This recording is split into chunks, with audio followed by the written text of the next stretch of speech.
vous êtes filmés, mes amis, vous êtes mis sur YouTube après. Il faudra souligner que tu as un mérite particulier à porter. Mais c'est bon. Oui. Ouais. Très bien. Bon, je ne vais pas vous faire plus attendre. Je vous remercie d'être là ce soir pour cette dernière audition de la saison. Audition contradictoire du musée du barreau. Vous êtes donc les bienvenus. Alors pour ceux qui connaissent moins Laïus, ils sont priés de me pardonner la répétition. Vous êtes ici à l'hôtel de la Porte, qui est propriété du barreau de Paris. L'hôtel de la Porte qui va fêter un jour ou l'autre, à force de le dire, ça va arriver, ses 400 ans, avec son escalier classé aux monuments historiques que vous pourrez voir et arpenter si vous avez le courage en sortant de cet établissement. Il est très beau, je vous assure, et il abrite les collections permanentes du musée du barreau de Paris, dans lesquelles vous êtes, au milieu desquelles vous êtes assis et assises. Il y a un accrochage que vous pourrez regarder ensuite un petit peu singulier, parce qu'on décroche une exposition sur les femmes et la justice. On décroche au fur et à mesure pour remettre nos Landru et Petiot préférés. Et ce soir, j'ai non pas Landru et Petiot avec moi, mais Jean-Yves Le Borgne et Louis de Gauss pour cette, je ne sais plus combien, 10e ou 11e, donc audition contradictoire de l'année. Le prétexte, si je puis me permettre, le très bon prétexte de cette réunion, c'est l'excellent livre de Jean-Yves Le Borgne, Changer la justice. Je dois d'abord vous dire un mot, vous savez parfaitement qui il est, mais ça fait partie des usages. Rapidement, des études de philosophie et de droit. Il devient finalement avocat et non pas philosophe, mais il fera de la philosophie en plaidant. Et puis, secrétaire de la Conf, je pense. Oui, c'est ça, membre du Conseil de l'Ordre.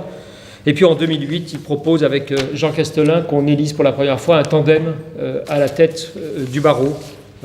La première fois dans l'histoire du barreau français qu'on élira un duo qui a très bien fonctionné et qui aurait dû donner l'exemple. Voilà, on va le dire comme ça.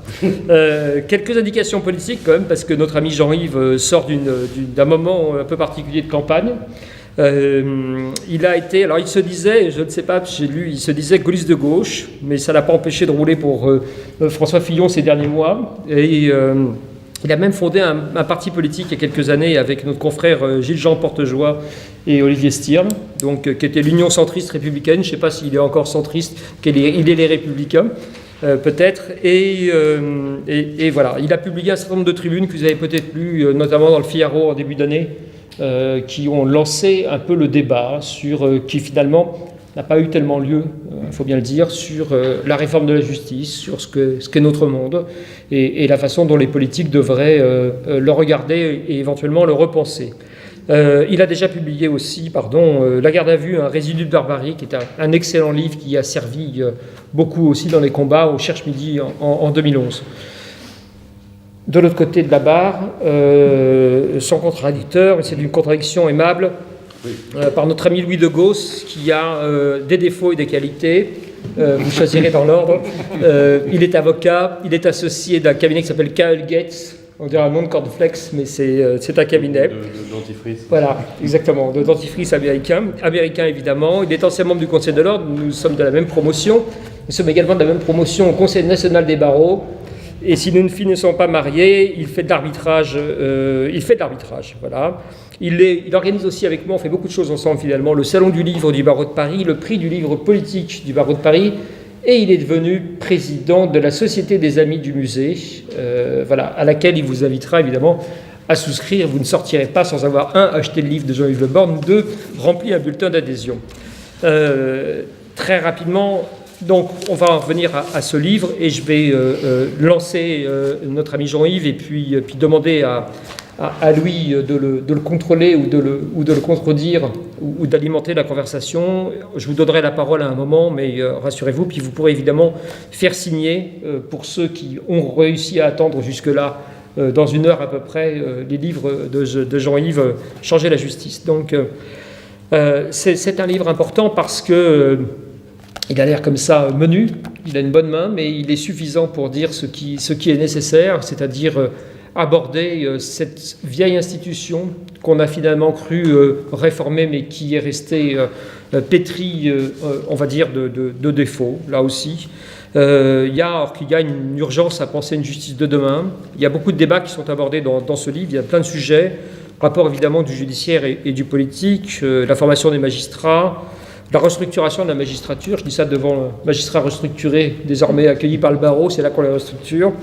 Les missions du parquet, je dis ça aussi pour l'ancien parquetier qui nous observe. Il y a beaucoup de sujets, et le devenir des grands criminels, qu'est-ce qu'on fait, les contentieux de masse aussi qui arrivent et qui, selon l'expression peut-être de Jean-Yves, menacent d'étouffer la justice civile. Voilà. Donc ça fait beaucoup de sujets. Peut-être qu'on va réduire un peu, vous me pardonnerez pour ce soir, parce que ça vous permettra d'acheter le livre et de le lire pour compléter votre information. Peut-être te demander d'abord ce qui t'a pris, parce que tu aurais pu faire ce livre, si je puis me permettre. Je ne me permets pas le tutoiement, mais voilà, l'amitié permet le tutoiement malgré la caméra. Pourquoi faire ce livre aujourd'hui, en dehors de la campagne? Pourquoi ne pas l'avoir fait au moment de se présenter au bâtonnat, au vice-bâtonnat, ou ces dernières années? Pourquoi attendre, on va dire, après quelques années de barreau? En réalité, la chronologie n'est pas tout à fait un hasard. Je pense que l'idée d'une réforme de la justice n'a au fond pas grand-chose à voir avec une mission de bâtonnier ou de vice-bâtonnier, parce qu'on a déjà le barreau de Paris sur les épaules, alors s'occuper en plus de la réforme de la justice, ça fait beaucoup.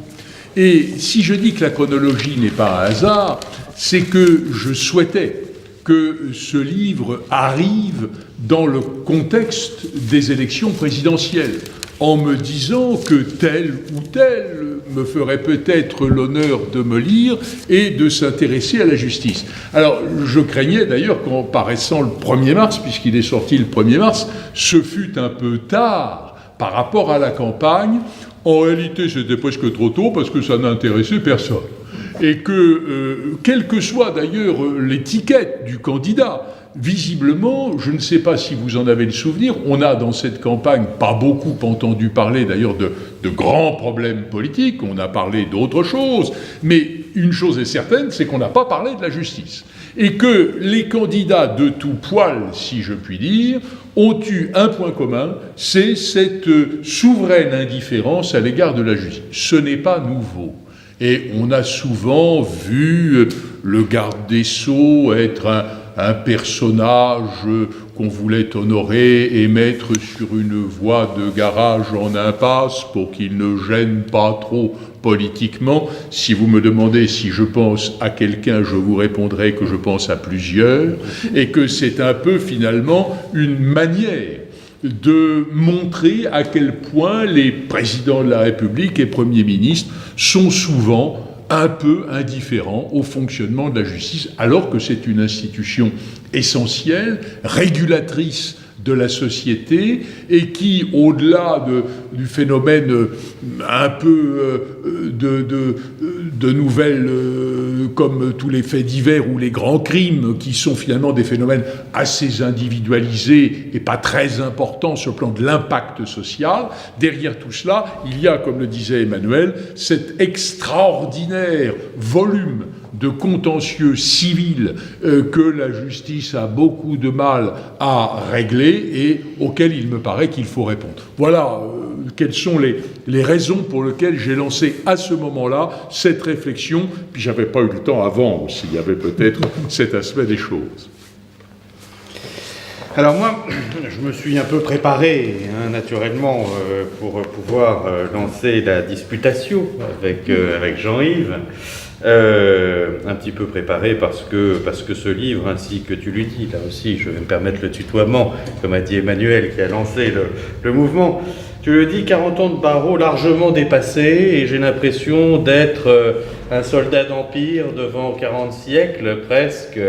Bref, tu es une pyramide de la profession, cher Jean-Yves, et ton livre du coup, je l'ai bien étudié à déjeuner aujourd'hui. Et j'ai du coup quelques points, n'est-ce pas, qui me sont venus. Oh, on ne trouve rien, hein. Bon, mais je commencerai par quelque chose qu'on Au moins, je me dis, il y en a un qui l'a lu. Oui, alors, et pour montrer que ça n'est pas, c'est du vrai quand même. On a parlé politique, et il est question de politique dans ce livre, mais d'une autre politique, de la politique des rapports entre le juge et la politique. qui me paraissent très intéressants. Mais pour commencer par ta politique à toi et ta campagne à toi, il me semble que dans ce livre, tu fais déjà preuve d'une certaine prescience, et je me demande même si tu es bien du parti qu'on t'attribue. Car je lis l'accès à la chose publique par les membres de la société civile est une manière de se retrouver sous le même drapeau. Loin de constituer une intrusion saugrenue dans un domaine réservé, il est le signe d'une nation en marche. Je me dis quand même, il y a là quelque chose qui me rappelle aussi... c'était avant pourtant l'élection, on est bien d'accord. Hein. Bref, Bien avant. bien avant. Pour revenir au livre, je vais me permettre quand même quelques critiques. Et la première, c'est le biais du pénaliste. Emmanuel l'a dit en me présentant, arbitrage, modes alternatifs, bref, un civiliste. Et donc, je regrette un petit peu que les 10 dernières pages de cet ouvrage important soient réservées à la justice civile. Que les 10 dernières pages, devrais-je dire même. Mais du coup, je suis obligé de prendre le biais du civiliste et de dire que je récuse la souveraineté étatique de la justice. Alors que tu commences à dire la justice est une affaire d'État. Et je crois là qu'il y a un prisme que tu as pris qui te permet d'avancer et de proposer un changement pour la justice, mais on ne va pas jusqu'au bout. On ne va pas jusqu'au bout de ce qu'on pourrait voir. Je prends quelques exemples. Que j'ai notés au passage quand même. Je ferai bien une petite mise au point sur ce sujet-là. Parce que je ne dis pas que la justice est une affaire d'État, je dis que la justice est une affaire de l'État. C'est-à-dire que celui qui a la légitimité pour dire quel est le juste, quel est le droit, c'est l'État. Historiquement, ce n'est pas une préférence personnelle, ce n'est pas une découverte, c'est l'affirmation que la justice vient de l'État. Toute justice émanait du roi sous l'Ancien Régime, et finalement, sous la République, la justice est restée un service public de l'État. C'est l'État qui doit la concorde, qui doit l'organisation sociale à la population, et ce faisant, il donne pouvoir à un certain nombre de délégués, qui sont toujours des délégués, comme ils étaient les délégués du droit du temps de la justice retenue, mais qui aujourd'hui n'existent évidemment plus, bien heureusement. Donc la question est que c'est tout naturellement une affaire d'État que la justice. Alors oui, mais à notre époque, de la privatisation de la justice, de la contractualisation des procédures, de l'informatisation, de la globalisation, j'allais même dire, de l'économisation, ou l'économie du droit, donc de la justice, est-ce qu'on peut encore véritablement avoir ce prisme étatique ? Toi-même, tu reprends effectivement l'aspect historique des choses, tu cites Montesquieu pour le récuser d'ailleurs un petit peu, pour le nuancer en tous les cas. Pour cesser de lui faire dire ce qu'on lui fait dire et qu'il n'a jamais dit. Voilà, pour cesser de lui faire dire ce qu'on lui fait dire. Mais il est une chose sur laquelle en tous les cas tu ne transiges pas, c'est le fait de dire que le juge n'est pas politique et que le juge ne devrait pas être un pouvoir politique. Et d'ailleurs, tu pourras l'expliquer, mais tu nous dis bien que vis-à-vis du pouvoir politique, le juge doit adopter une certaine attitude et que entre le juge et le procureur, d'ailleurs, puisque les deux animaux sont étudiés dans le livre, il y a bien des différences. Moi, je me demande si les juges n'ont pas besoin de se sentir pouvoir politique pour se sentir indépendants du politique. Ah ben, c'est toute la question, et c'est une question fondamentale. Je crois avoir dit quelque part que le juge est indépendant du pouvoir politique, mais qu'il ne dispose pas d'un pouvoir politique indépendant. C'est une sorte d'égarement qui peu à peu s'est marqué. le juge a un pouvoir, ce que Montesquieu appelait la puissance de juger. Il n'a jamais parlé d'un pouvoir judiciaire, Montesquieu. Mais bon, quelques professeurs ont déformé l'esprit des lois, ça arrive. Et finalement, il y a des grands anciens qui portent des idées qu'ils n'ont jamais soutenues. Mais le fait que le juge soit indépendant, c'est la condition sine qua non d'une justice respectable.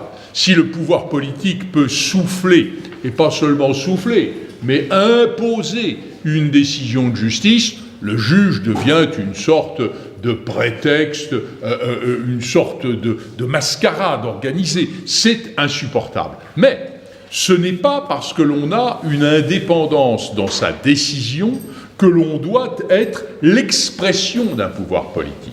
Et je pense qu'il y a précisément une confusion, et dans ton propos, Louis, je la trouve très illustrée. Au fond, pour que le juge soit indépendant, il faudrait qu'il soit politique. Mais je conçois qu'il puisse y avoir des juges politiques. Les seuls juges politiques sont les juges qui existent dans les systèmes où ils sont élus. Ils présentent un programme et ils sont élus en tant que tels. Je ne suis pas, pour ma part, favorable à ce système.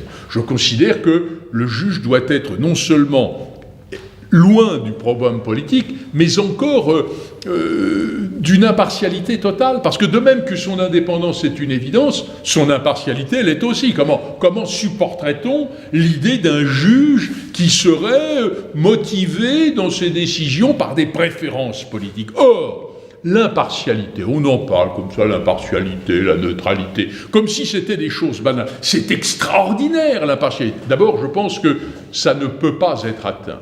Quoi qu'on fasse, quelque effort de vertu qui vous pousse vers l'impartialité, eh bien, on est toujours rattrapé par une sorte de préférence personnelle qui fait que la subjectivité entre dans la décision de justice. Et ça, on ne peut pas y échapper.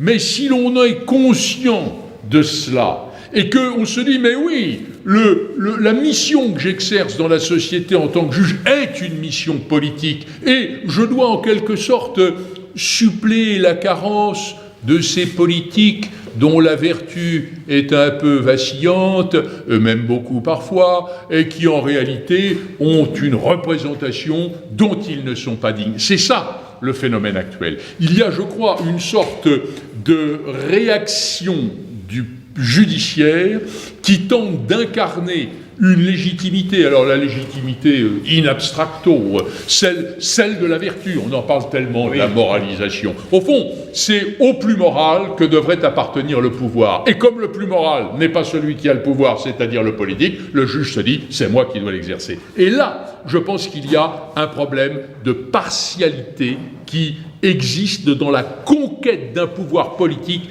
à travers l'existence et l'accomplissement de la puissance. D'ailleurs, tu prends comme exemple, si je me souviens bien, le mur des cons.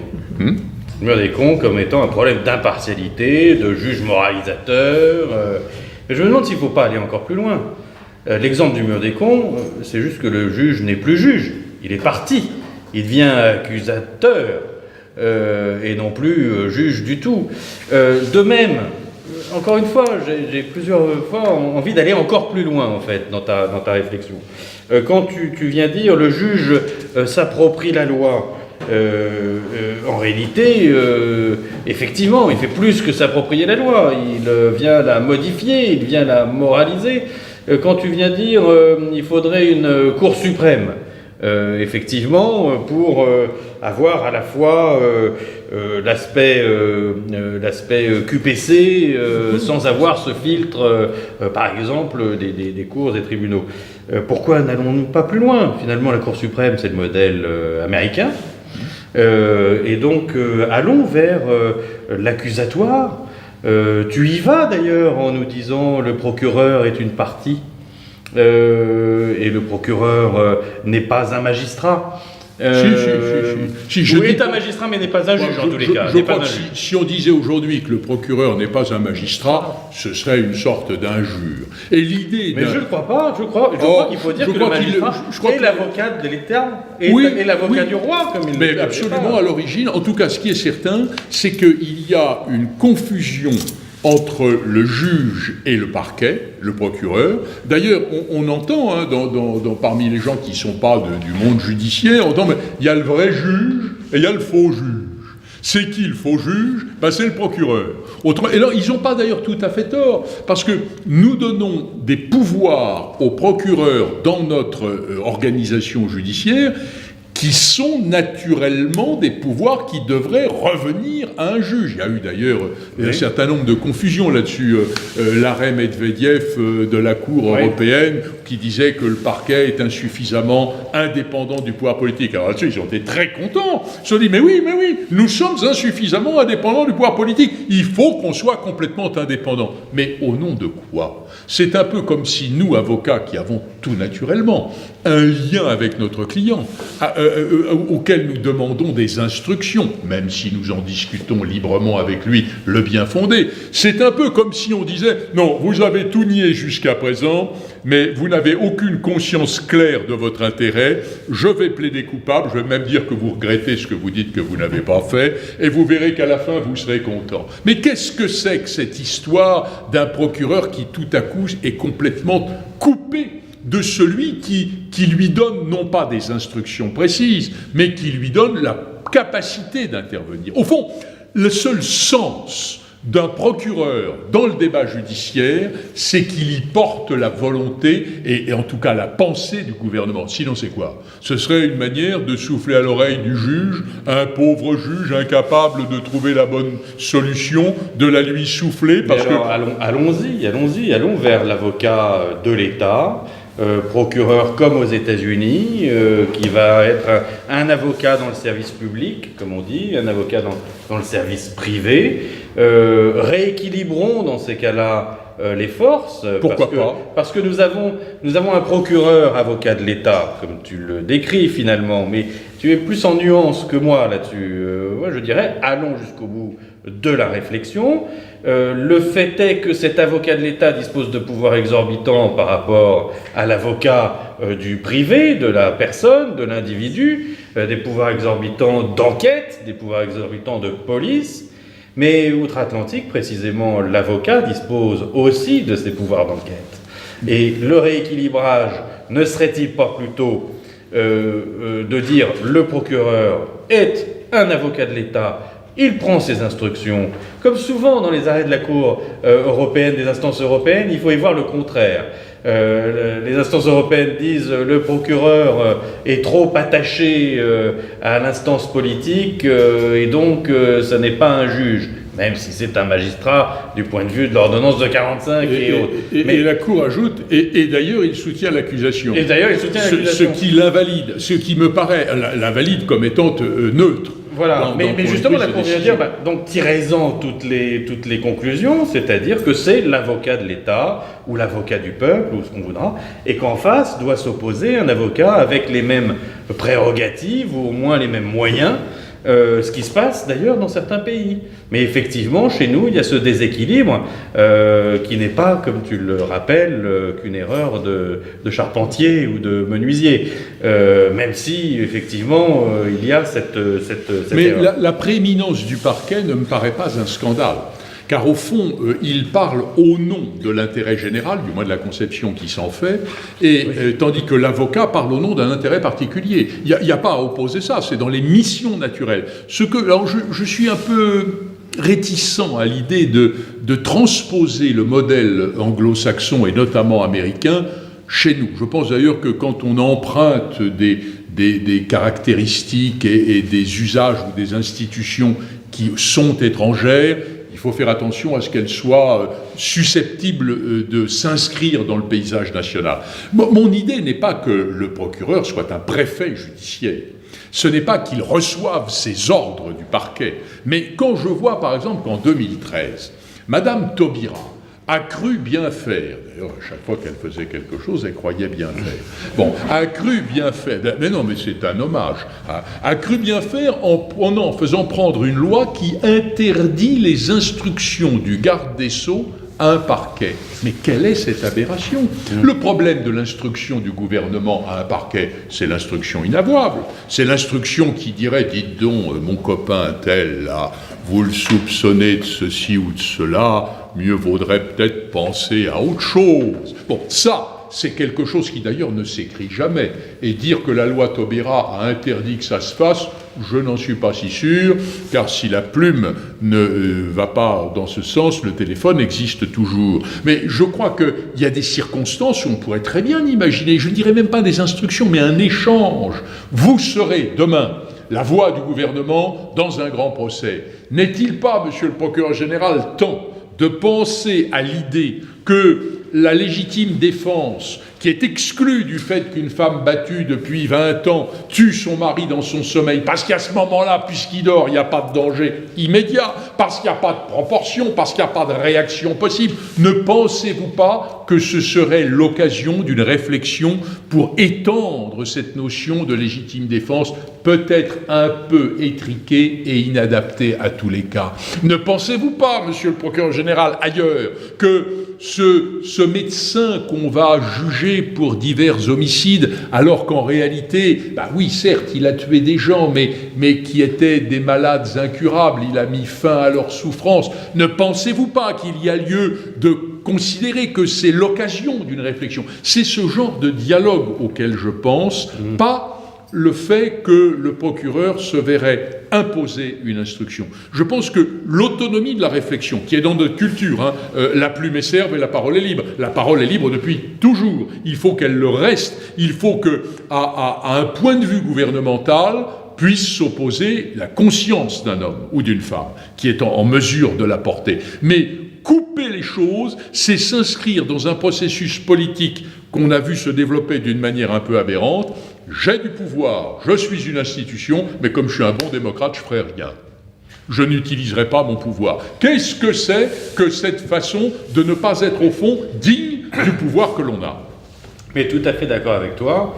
Ça va dans le sens d'un surcroît d'accusatoire plutôt que d'inquisitoire. C'est d'ailleurs, me semble-t-il, vers quoi tu tends dans cet ouvrage, en expliquant la fin du juge d'instruction, presque. Et tu proposes la création d'un juge de l'enquête et des libertés, sur le modèle du JLD, un JEL, si j'ai bien vu, qui viendrait en réalité surveiller en quelque sorte, mais en tous les cas garantir qu'il y ait un débat contradictoire au même niveau entre le ministère public et le ministère privé de l'avocat. Il me semble que, alors effectivement, dans ces cas-là, il faut assumer le fait que le ministère public prend des instructions, alors certes, pas forcément individuelles, mais dans un intérêt général du dossier, et donc, effectivement, il y a un dialogue auprès du gouvernement. Sur le juge d'instruction, peut-être un mot. Oui. On en a beaucoup parlé, ça a été une réforme avortée du quinquennat Sarkozy. Très bien, mais l'idée que le juge d'instruction n'existe déjà plus en tant que juge, c'est quelque chose à quoi on n'a jamais réfléchi. Mais en réalité, à partir du moment où un magistrat, devant lequel est présenté un suspect, estime que ce suspect doit être incarcéré, pour diverses raisons, passons sur les détails, et qu'il dise « Bon, moi, je saisis le juge capable de l'incarcérer parce que je pense qu'il va l'être. » Il le fait par une ordonnance, puisqu'il est juge.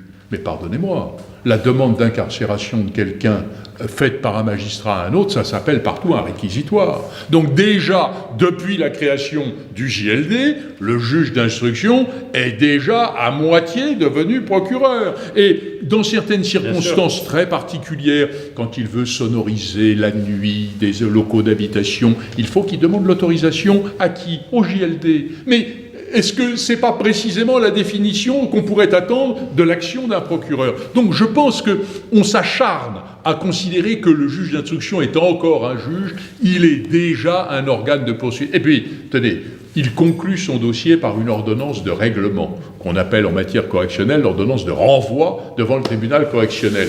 Qu'est-ce que fait un avocat ? Il commence par lire ça. Après, il lit le réquisitoire définitif qui le précède. Il n'est pas rare que ce réquisitoire définitif soit reproduit quasi in extenso par le miracle du copier-coller des ordinateurs du même tribunal, avec quand même cette rare habileté consistant, pour que l'on ne dise pas que c'est la même chose, à écrire cependant où le premier avait écrit néanmoins, de manière à montrer quand même, à travers cette autonomie de style, que c'est une réflexion personnelle qui s'exprime. En réalité, le président qui va juger l'affaire devant le tribunal, il a quoi? Il a l'acte d'accusation, d'ailleurs on l'appelle comme ça à la Cour européenne. Et l'acte d'accusation, c'est quoi? C'est l'ordonnance du juge. Autrement dit, non seulement en amont, pour agir, le juge d'instruction a besoin de certaines autorisations, mais en aval, pour conclure, il fait quoi? Il signe un acte d'accusation. Et on me dit qu'il n'est pas procureur. C'est finalement plus qu'un changement de nom que cette réforme. Et à ce stade, permettez-moi de faire un parallèle avec la justice civile et la pratique de l'arbitrage. Parce que ça démontre, ce que tu viens de dire là, toute l'importance de l'instruction, mais pas du juge d'instruction. De l'instruction, la vraie, c'est-à-dire le débat contradictoire et cette instruction qui se fait petit à petit avec la défense et l'accusation, aujourd'hui partagée, mais tu sais ça beaucoup mieux que moi, entre le procureur et le juge d'instruction.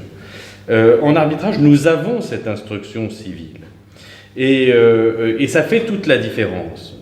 Lorsque tu soulignes dans ton livre le fait que la justice civile, ainsi que l'a dit d'ailleurs Emmanuel, est immergée sous la masse des dossiers et des affaires, parce qu'on utilise mal le juge et parce qu'il y a une certaine démesure, si je t'ai bien lu, dans les parties. Et je suis d'accord avec ça, sur le fait que les avocats n'hésitent pas à aller dans une certaine démesure dans les affaires civiles.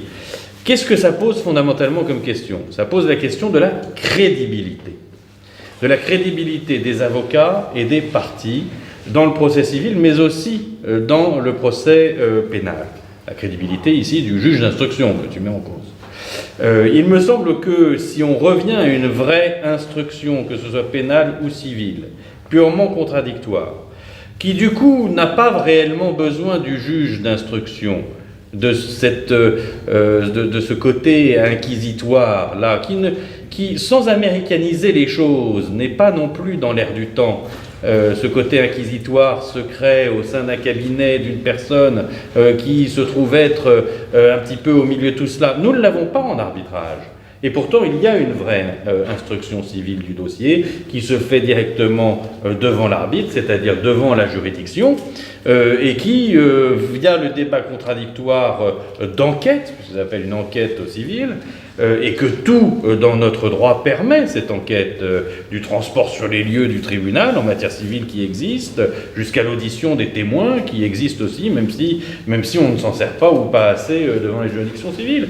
Mais effectivement, il y a cette instruction civile qui est la même que l'instruction pénale, et s'il y a instruction civile devant la justice civile, il y aura nécessairement une problématique de crédibilité. Il faudra que les avocats, il faudra que les parties sachent raison garder avec des preuves, avec des prétentions qui correspondent effectivement à l'instruction. Il n'y a pas pour l'instant. Peut-être un mot de la justice civile, parce que c'est vrai que quantitativement, ce n'est pas la partie la plus importante que je consacre à cette réflexion sur la justice. Mais je crois qu'il y a des points importants. Nous avons une sorte de droit sacré qui est le droit d'accès au juge. Et la question est de savoir si il est légitime d'accéder au juge pour un certain nombre de choses qui ne le méritent pas. Car en réalité, imaginez un peu, c'est un peu l'idée du malade imaginaire, si vous voulez, qui mobilise le médecin, qui a peut-être autre chose à faire que s'occuper de patients qui n'ont rien. Si ce n'est peut-être quelques troubles psychologiques. Donc il y a là une difficulté.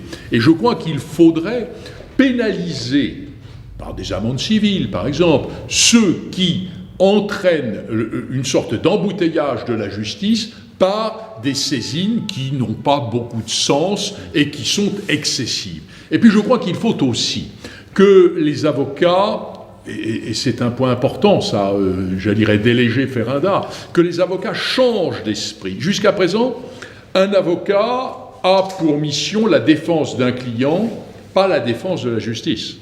Et à la limite, on pourrait presque dire d'une manière immorale, mais que la plus grande victoire d'un avocat, c'est d'être assez habile pour faire triompher une injustice, c'est-à-dire pour tromper tout le monde. Alors, ceci, en matière civile, aboutit à des calamités. Oui. Et je pense que sur le terrain des modes alternatifs de règlement, d'abord, il faut s'y aventurer largement, on commence à y aller, il faut que les avocats aient pour mission de trouver des solutions, alors peut-être pas pour tout. Lorsque deux parties s'opposent, parfois on arrive à les concilier, à leur trouver des solutions, des réponses pour 30, 40, 80%, mais pas pour tout. Et finalement, on saisira le juge, si on ne peut pas faire autrement, pour cette partie résiduelle qui correspond au désaccord. Mais il faut alors, pour la partie accordée, c'est-à-dire peu importe d'ailleurs qu'il s'agisse de 30% ou de 100%, pour ce sur quoi les parties se seront mises d'accord, c'est-à-dire les avocats se seront mis d'accord, il y a là un vrai problème. C'est qu'il ne faut pas qu'il y ait d'oubli de l'équité. J'ai certes les intérêts de mon client en charge, mais j'ai les intérêts de l'ensemble. C'est-à-dire que j'ai le devoir de faire prévaloir, s'instaurer, être homologué par le juge une solution respectable et équitable. Et alors qu'aujourd'hui, le fait de défendre son client, je dirais contre toute équité, contre toute idée de justice, ça nous arrive de temps en temps, devrait demain, à cause de cette nouvelle responsabilité de l'avocat, devenir une faute déontologique. Et on parle beaucoup des magistrats, je me suis aventuré à certaines critiques, je pense que sur les avocats, il faut aussi une révolution intellectuelle consistant à dire « je suis en charge des intérêts d'un homme opposé à un autre, nous devons arriver à une solution respectable qui ne soit pas une injustice ». Et là, finalement, l'avocat emprunte au juge pour avoir un souci d'équité qui jusqu'alors n'était pas le sien. Alors moi, je diffère un petit peu sur ce point-là. Je pars du même constat. Le même constat de démesure qu'on voit dans les affaires civiles, effectivement. Là où je ne suis pas d'accord et où la vision du pénaliste plutôt publiciste, je ne l'ai pas, c'est sur l'approche selon laquelle l'avocat devrait en plus se préoccuper du bien public, de la société, alors qu'il est en train finalement de transiger un litige privé en matière civile. Il me semble que, pour le coup, en face de l'avocat, il y en a un autre avocat. Alors que dans la vision du pénaliste que tu es, en face de l'avocat, il y a le procureur, il y a la société. Ça change rien. Mais peut-être ça donne un biais. Parce que du coup, tu as dans ta nature le fait d'avoir une transaction, et tu parles de la transaction pénale, mais je termine sur la transaction civile, tu parles effectivement de cet intérêt général. Moi, je crois que les avocats de chaque partie vont équilibrer les choses, et que l'intérêt général n'a que peu de choses, si ce n'est rien, à voir avec cette affaire purement privée et contractuelle. Ah, si. Sinon, ce serait introduire fondamentalement, de la part de l'avocat ou de l'intérêt général le desiderata d'aller regarder ce qui se passe dans les contrats privés. Et ça me paraît être quelque chose qui, pour le privatiste que je suis, va trop loin. Mais non, je pense que le rôle du juge, c'est de voir dans un litige privé, le juge civil. Sous réserve de l'ordre public, naturellement. Bien sûr, mais de voir quelle est la solution équitable. Et je transpose cette obligation du juge sur les épaules de l'avocat, des avocats. L'idée que le fait qu'un avocat s'oppose à un autre fait un équilibre nécessairement parfait, ça fait partie des miracles du libéralisme qui ne sont pas toujours nécessairement illustrés. D'autant plus que, disons-le, il y a des avocats qui pèsent plus lourd que d'autres.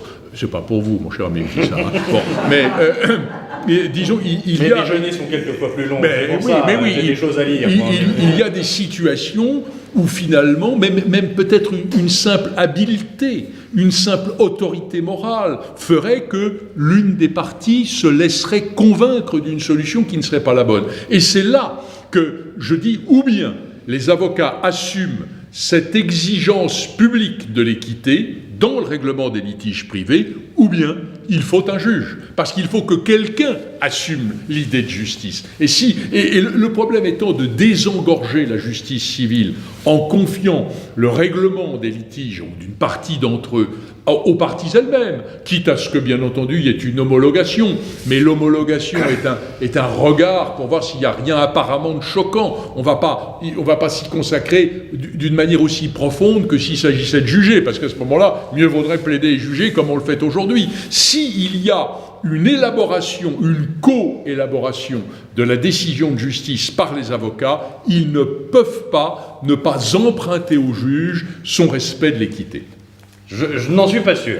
En ce qui me concerne, je n'en suis pas sûr. Parce que je crois que dans la transaction, dans la résolution d'un litige, dans bien des cas, et c'est vraiment ma pratique là pour le coup professionnelle, on arrive à une solution qui est déconnectée du litige.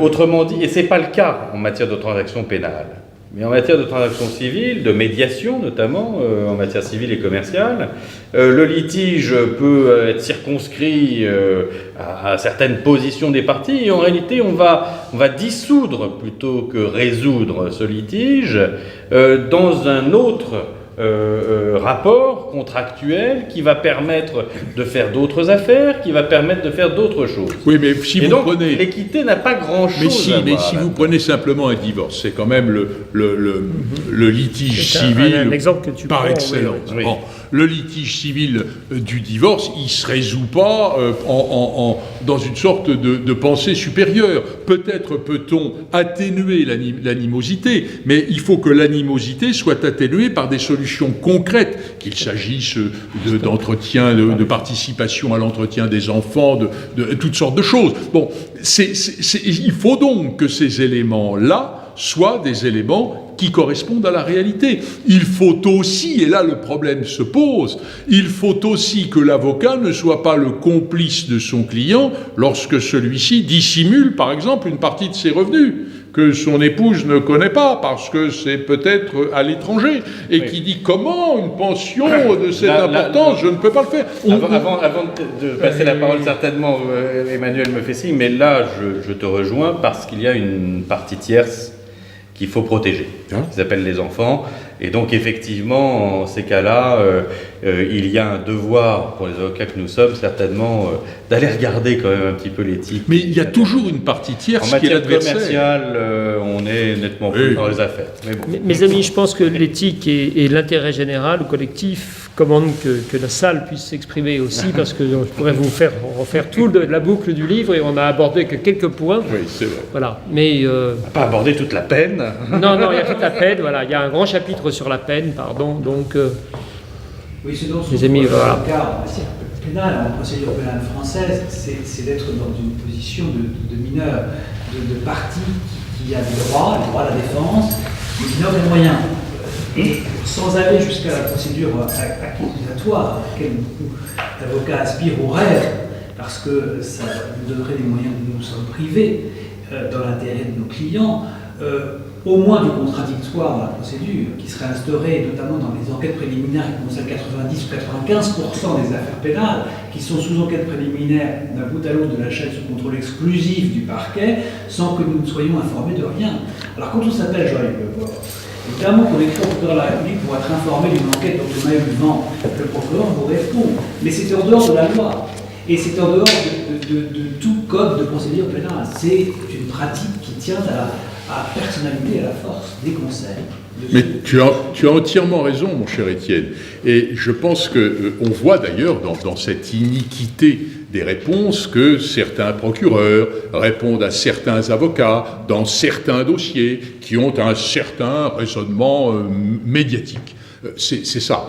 Alors, ce que je crois, c'est qu'il y a deux phénomènes. Le premier phénomène, c'est qu'il faudrait que l'enquête menée par le parquet à 97 et quelques pourcents des affaires, alors bien sûr, on nous répond, les 3% qui restent, c'est les plus importantes, celles qu'on va à l'instruction, puisque les affaires criminelles, notamment, sont obligatoirement à l'instruction, peut-être.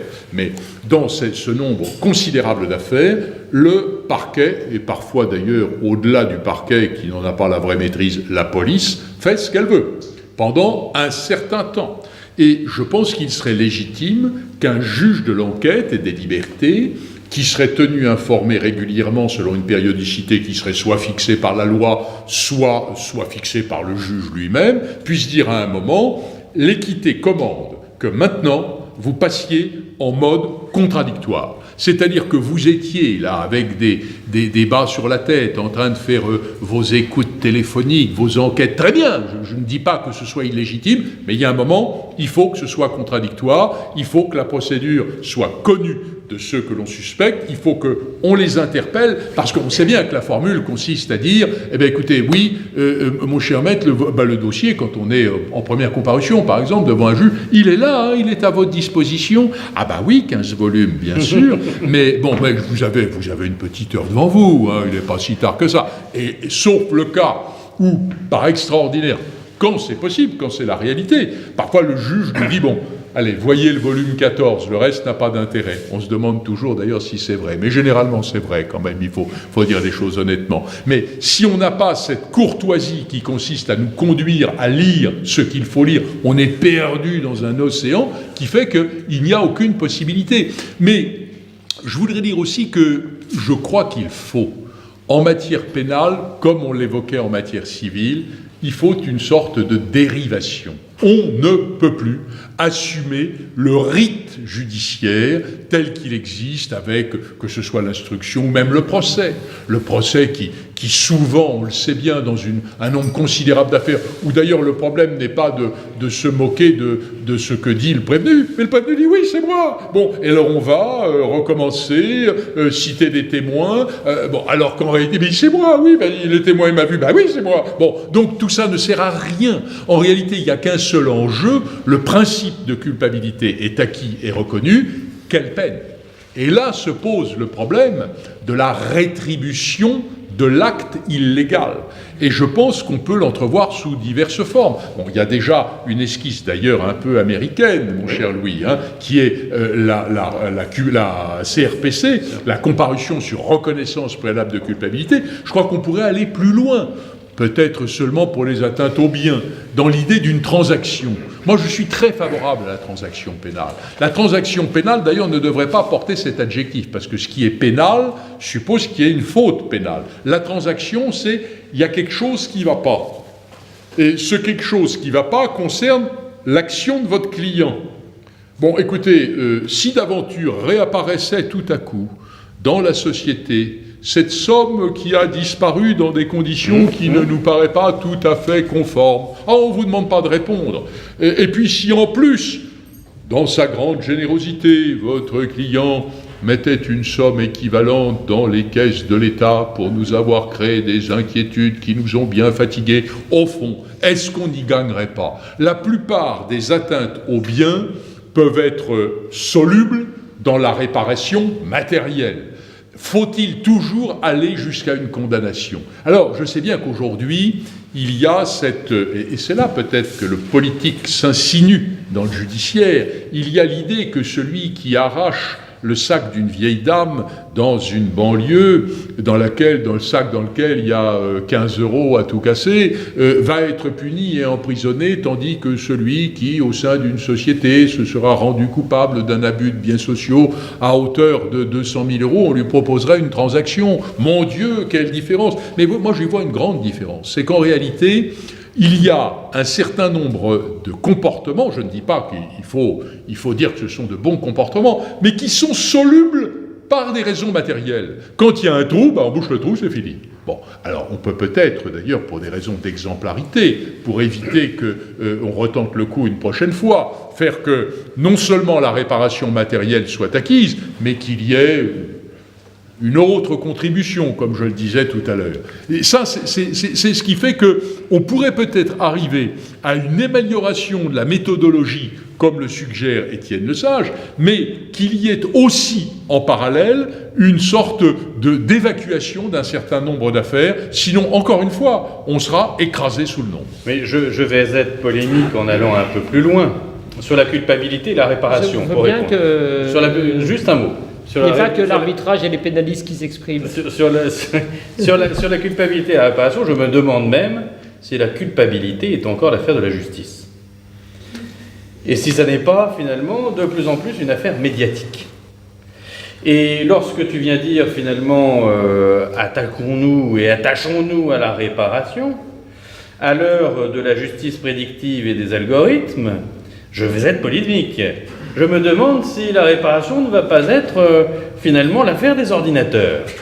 Et que la justice dans tout ça, que ce soit le juge ou l'avocat, dans bien des cas, sauf peut-être les 3% dans lesquels il y a effectivement instruction et affaires criminelles, ça va se passer comme ça. C'est-à-dire qu'on va déconnecter la culpabilité qui sera l'affaire des journaux de la réparation. Vous avez provoqué tant de dommages à la société civile et à une personne en particulier, eh bien, dès lors que ce sera réparé, ne nous attardons pas sur la culpabilité, parce que dans nos temps modernes, finalement, cette exemplarité du coupable peu nous importe. On est la civilisation des images de YouTube et autres Internet. Voilà, la culpabilité, ça sera du médiatique, la réparation, ce sera de l'informatique. Bon, je serais plus nuancé, Ouais, mais on va pas... Ouais. Mes amis. Moi j'aurais une question, plutôt concernant la justice civile. J'ai entendu les éléments sur l'engorgement des tribunaux civils, le fait qu'il y a un certain nombre de procès qui ne devraient pas avoir lieu d'être, les transactions qui pourraient être conclues. Et je me demandais s'il y avait un effet direct, selon vous, avec la question de la prévisibilité en fait, de la décision du juge, dans le sens où si on connaissait mieux, si on était mieux capable de déterminer par avance quelle était la solution qui serait donnée par un juge, est-ce que ça ne pousserait pas plus facilement les parties à trouver par exemple un terrain d'accord très rapidement? Alors, l'effectivité en fait. Oui, c'est une réflexion intéressante sur le critère de prévisibilité. On n'y est pas encore, hein, parce que la prévisibilité, elle n'est pas encore complètement acquise. Mais je n'exclus pas que les choses allant très vite, on puisse demain mettre un certain nombre d'éléments dans un ordinateur et qu'on nous sorte une probabilité de décision, si ce n'est une certitude. Mais ce que je crois quand même, c'est que, de même que je disais au pénal, je dirais le grand jeu du rituel judiciaire, ça prend un temps énorme. Bon, de la même façon, plaider sur des faits qui sont acquis. Vous savez, une plaidoirie civile, c'est très souvent exposer des faits. Le juge les connaît parfaitement, ça ne sert à rien. Bon, mais on expose les faits. Allez, 10 minutes quand le confrère est rapide. Hein. Et ensuite, problématique de droit. Sur un certain nombre de problématiques de droit, le problème est réglé d'avance. Reste le cœur du débat.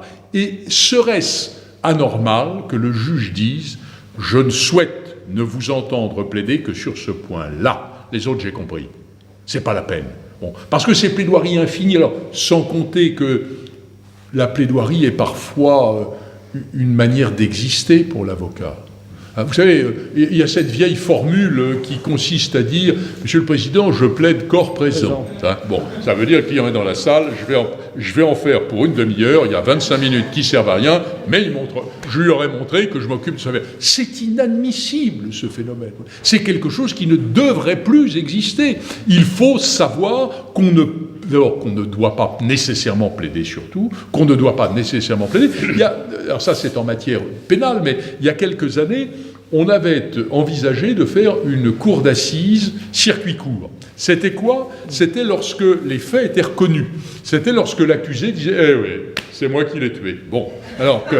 Qu'est-ce qu'on fait dans une cour d'assises normale? On fait défiler les policiers qui ont fait l'enquête. C'est l'histoire du témoin qui a vu l'homme qui dit « Mais oui, c'est moi !» Est-ce qu'on a besoin du témoin quand le gars vient dire « C'est moi qui étais là ?» On se moque éperdument que quelqu'un d'autre vienne le confirmer, puisque c'est acquis, et qu'en plus il l'a déjà confirmé au dossier. Eh bien, ça a été un tollé, une protestation. On disait « On va faire des assises de flagrant délit, là, de rapidité de comparution immédiate. » Mais en réalité, c'était une absurdité, puisque la seule problématique qui se pose lorsque la culpabilité est reconnue, c'est encore une fois la peine. Et quand on parle de quoi quand on parle plus des faits? C'est un vieux truc d'avocat, ça, en matière pénale. Lorsque les faits sont acquis, ça permet qu'on n'en parle pas. Parce que lorsque on entre dans un tribunal et que le président dit « Alors, monsieur, vous reconnaissez votre... » « Ah, pas du tout. Ah bon? Eh bien, on va en parler. » Et là, on commence par décortiquer. Et finalement, ce qu'il y a d'un peu désagréable pour l'auteur potentiel va s'étaler. Les auditeurs, c'est-à-dire les assesseurs, voire les jurés en cour d'assises, l'entendent. Alors qu'en réalité, moins on évoque les faits parce qu'on les reconnaît, bien sûr, à supposer qu'il y ait lieu de les reconnaître. Ça, il va de soi qu'il ne faut pas les reconnaître par commodité. Parce que ça aussi, c'est un danger. Le danger de la commodité, c'est que dans la comparution sur reconnaissance de préalable de culpabilité, je me dis que de temps en temps, il y a des gens qui doivent reconnaître parce qu'ils y ont un intérêt. Vous savez, cette formule permet d'avoir une peine 5 fois inférieure au maximum pénal encouru. Finalement, si je dis que c'est moi, j'aurai 3 mois sursis. Si je dis que c'est pas moi, on va en parler pendant des heures, ça va sortir dans le journal local, et je peux me prendre 3 mois ferme. C'est pas raisonnable. C'est pas moi. Bon, mais vous savez, ça dépend qui. Tout le monde ne va pas raisonner comme ça. Mais je me souviens d'un de mes clients me disant, après le prononcé du jugement qui le condamnait, pour une fois que c'était pas moi. Bon, donc vous voyez, il y a des phénomènes assez amusants et étranges. Mais donc il y a aussi, et tout ça mérite d'être mesuré au trébuchet, parce que c'est extraordinairement dangereux, la tentation de la facilité, et je pense que dans le système américain, un certain nombre de gens acceptent des transactions, parce que sinon, il y a une telle violence dans la justice pénale américaine qu'il vaut mieux 5 ans sûrs que 30 ans peut-être. Ça, c'est clair. Et ça c'est une limite du système. J'ai les chiffres, pour le coup, du système américain. On s'en rend pas compte, mais le système américain, effectivement, il y a une grande partie qui part déjà en transactions, en ADR, comme on dit. Mais combien de pourcentage arrive au niveau du procès, du trial? 1%. 1% arrive au niveau du procès, c'est-à-dire que vous voyez dans les séries télévisées. Pour revenir sur la question de Barthélemy Lemial en matière civile, sur la prédictibilité des affaires, il y a depuis plusieurs années quelques études qui ont été lancées par notre gouvernement auprès de l'INRIA, l'Institut national de recherche en informatique appliquée, et donc tout le numérique, sur lesquels nous avons déjà des algorithmes en matière de préjudice corporel. On est plein dans le civil, préjudice corporel. Une vingtaine de milliers de décisions ont été moulinées par les ordinateurs, etc. Et le but est effectivement, dans ce cas-là, entre les accidentés et les compagnies d'assurance, on est dans un esprit aussi d'actuariat d'assurance, donc très probabilité, d'éviter effectivement de déjudiciariser totalement tout cet aspect-là, tout ce contentieux-là, pour pousser les gens à dire, ben voilà, l'ordinateur vous dit que c'est tant, et donc que ce soit l'assuré ou l'assurance, tout le monde se met d'accord autour du chiffre. Et il est clair que cela se développe maintenant dans de nombreux autres domaines, du moins dans le procès civil. Et donc on arrive, ce que je disais tout à l'heure, sur la culpabilité pénale et l'ordinateur sur la peine, on arrive au niveau civil, on est déjà là-dedans. C'est pour ça que quand je dis je suis polémique pour le pénal, vous allez le voir arriver. On l'a au civil. Et tout le but du gouvernement est de pousser les parties à transiger, et donc les avocats à faire un procès sans juge dans leur cabinet, et de dire les uns avec les autres, ben voilà, moi, mon algorithme me montre que c'est tant, vous, votre algorithme vous montre que c'est tant, et c'est comme ça que ça va se passer. J'en terminerai aussi pour dire qu'il y aura toujours aussi des grands procès. Et la matière civile, je vais prêcher pour ma paroisse, pardon Jean-Yves, contre le pénal, c'est qu'au pénal, du peu que j'en connaisse, j'ai rarement vu la victime compliquer les faits. Le suspect, le mis en examen certainement, mais les faits pénals sont finalement assez chronologiques, sont assez, j'allais dire simples, pas simples, bien sûr tout est compliqué, mais ont une lecture en tous les cas, et une seule lecture. Dans le procès civil, lorsqu'on commence à faire vraiment l'instruction, ce qui arrive en arbitrage, je suis sorti d'une audience là d'arbitrage qui faisait 2 semaines et demie sur un cas, donc on est 2 semaines et demie d'audience en matière civile, ça ne se voit pas, effectivement, ça ne se voit pas devant la justice judiciaire française parce qu'on est dans la démesure et dans l'interjection et des prétentions qui n'ont rien à voir, on l'a dit déjà. Mais effectivement, en matière civile, lorsqu'on parle vraiment d'une instruction, on a 2 parties qui ont compliqué à l'envi les faits. Pas une seule, pas le coupable. Il n'y a pas de victime. Les 2 parties ont, en matière commerciale notamment, tout fait pour compliquer. Oui, on a de nombreux contrats. Donc on se retrouve avec des instructions qui, en réalité, sont beaucoup plus compliquées presque. Oui, mais je trouve que l'attitude... C'est de l'arbitrage international, d'accord. Non, mais d'abord, l'arbitrage, c'est de la justice de luxe. Hein, on ne peut pas la prendre comme modèle. Ah bah, 2 semaines et demie d'audience, elle est au civil ce que la cour d'assises est au pénal. Exactement. Une justice d'exception. Exactement. Bon, mais en réalité, je trouve que le fait que tu dises, et je suis d'accord, que les parties complexifient la situation. Pourquoi faire? Pour tromper le juge. Bien sûr. Pour l'égarer, pour obtenir une satisfaction indue. Et c'est là, précisément, qu'il doit y avoir une nouvelle conception des choses. C'est-à-dire qu'il faut que demain, l'avocat soit interdit de cette mission-là. Parce que c'est une mission qui, d'abord, à mon avis, n'est pas nécessairement très flatteuse et qui, au surplus, peut, quand elle réussit, peut égarer la justice. Mais qui nous sauverait de la prédictibilité des ordinateurs. Oui, mais au nom de l'équité, froissée. Mes amis, vous êtes déjà 2 merveilleux ordinateurs, vous êtes des jukebox, puisque c'est une pièce pour que vous démarriez et qu'on ne puisse plus vous arrêter. Je pense qu'on va quand même néanmoins lever doucement la séance. Je voudrais vous remercier infiniment tous les 2 de vous être prêtés au jeu de cette audition, infiniment à Jean-Yves, avec un agenda chargé, nonobstant la fin de la campagne, voilà, qui a accepté de revenir au barreau et de nous avoir livré ces réflexions que je vous invite à poursuivre, évidemment, en achetant son livre dans la partie Moyen-Âge, et c'est pas une ironie involontaire, du musée. Évidemment, remercier Louis de Gauss de s'être prêté à une lecture très attentive. Le nombre de post-it qui restaient égrenés était très impressionnant. Remercier les amis du musée représentés par leur président et leur secrétaire général Aurélien Chevalier notamment, les personnalités présentes, notamment les anciens membres du Conseil de l'Ordre, que je remercie de leur fidélité, et puis nos partenaires, les Nôtes de Paris, NAUTES évidemment, qui nous filment et nous mettent sur YouTube. Le livre est en vente. Les prochaines auditions du musée du barreau de Paris, c'est le 14 septembre avec David Kubisch et Arnaud Gris, et oui, il en faut, il a sorti un livre, il n'y a pas de raison, je ne fais pas de discrimination.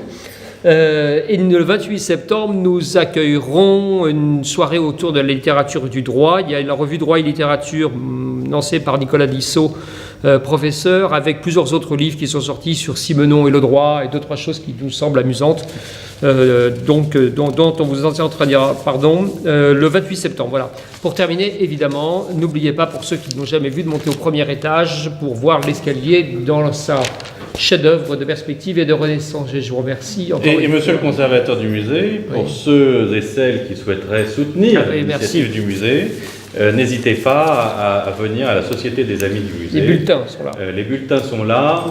Venez nous soutenir. Il faut faire vivre le musée. C'est à peine plus cher qu'un livre de Jean-Yves Le Borgne. À peine. Merci beaucoup. Parfait, merci. Merci.